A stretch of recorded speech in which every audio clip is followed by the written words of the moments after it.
Spielberg is really good at moving the camera in a way that is motivated, and in doing so, feels subtle. It's often as simple as following the action on screen, or revealing things to the audience as one element leads into another. I'll show you a few examples of this in his movies, and a few examples from my own short films. This is from the opening of Raiders of the Lost Ark. Indy has just grabbed the idol and escaped from the temple. Now, pay close attention to what Spielberg is doing with the camera in these few shots. Indy is looking around his environment, discovering he is surrounded by the Havitos. The audience is seeing the world the way our protagonist sees it, and the camera pans in the direction he is looking. The movement is motivated by his point of view. Indy looks to the right, the camera pans to the right. He looks to the left, the next shot is panning to the left. While he's scanning the environment, the camera stops on the gentleman who betrayed Indy just moments before entering the temple. He falls to the ground, and the camera tilts down, following the action on screen and revealing his death. A new character enters, and now we track his motion. It leads our attention back to Indy, and when he looks up, Belloc is towering over Indy, displaying the dominance he has over him. A quick side note, and a cool thing I'm sure others have noticed, is that this isn't the only time Belloc physically towers over Indy when he has control over the situation. The tables do turn, however, when Indy towers over Belloc while threatening to blow up the Ark. Okay, enough gushing over Raiders. That can be its own video. But do you see how Spielberg takes what could have been multiple shots and turns it into a single take? Spielberg does this all the time, often drawing your focus from one thing to another. The first time I tried purposefully implementing this technique was in my short film Scooter Boy. This was the opening scene of the film, and we start with our protagonist,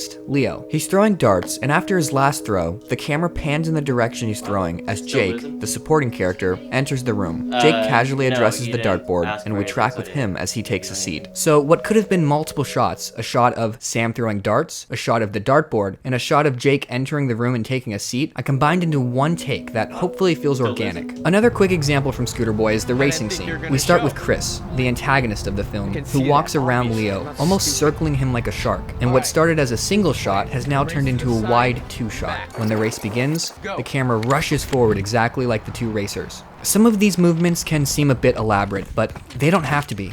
It can be as easy as following the action of one character, like Spielberg is doing in this scene from E.T. This is Elliot's first encounter with E.T., and Spielberg is just moving the camera to follow along with Elliot. Spielberg is also conscious of how much he is showing E.T., primarily keeping him hidden behind the desk. He's not afraid to let things play out naturally, and this single shot goes on for roughly 45 seconds. Neighborhood Cops is what I like to call a cinematic mockumentary, which means a lot of the scenes play out in very long, handheld takes. It should seem unrehearsed, but there are very conscious things I'm doing in terms of movement and composition. Here's a scene where Logan and Cole speak with the gang leader, LM. We start with LM and the gang and transition to Logan and Cole as they approach. Focus is on LM and Logan until LM makes mention of Cole. Yeah, we did. Who's your girlfriend? Oh, real funny. I'm his new partner. Logan takes Cole aside and we follow with them, trying to include the gang as they're close by in the background. Cole gains confidence and confronts LM, so I focus the two of them in frame. And I'm his new partner. Nice to meet you. Very nice to meet you. LM starts to slightly take control, so Logan interrupts and steps into frame. The composition is now divided between LM and Logan, with Cole close by. I'd call this our primary composition. Logan mentions LM's gang, and the camera quickly whip pans to both members as LM individually addresses them. LM looks back to Logan, and we're back to our primary composition. Logan motions for Cole to take lead, and I push in as Cole approaches LM.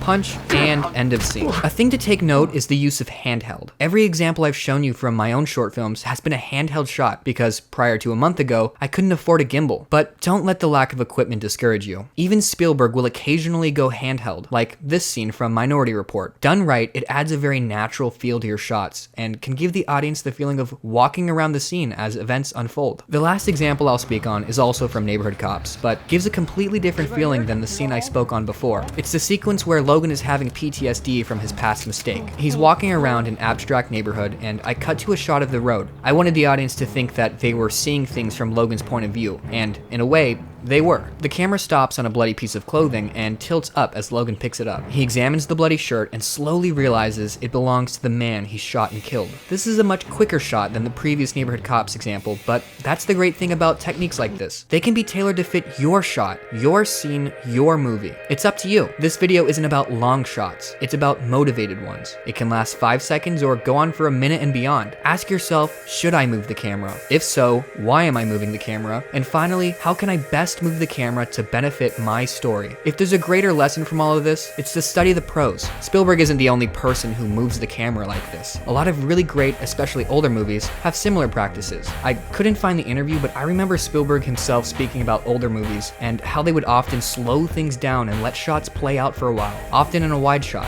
Just because you can cut as much as you want doesn't mean you have to. Perhaps you should never cut at all. Maybe it's best to let things drag out and go on and on and on, never ending, never cutting, an endless void of zero.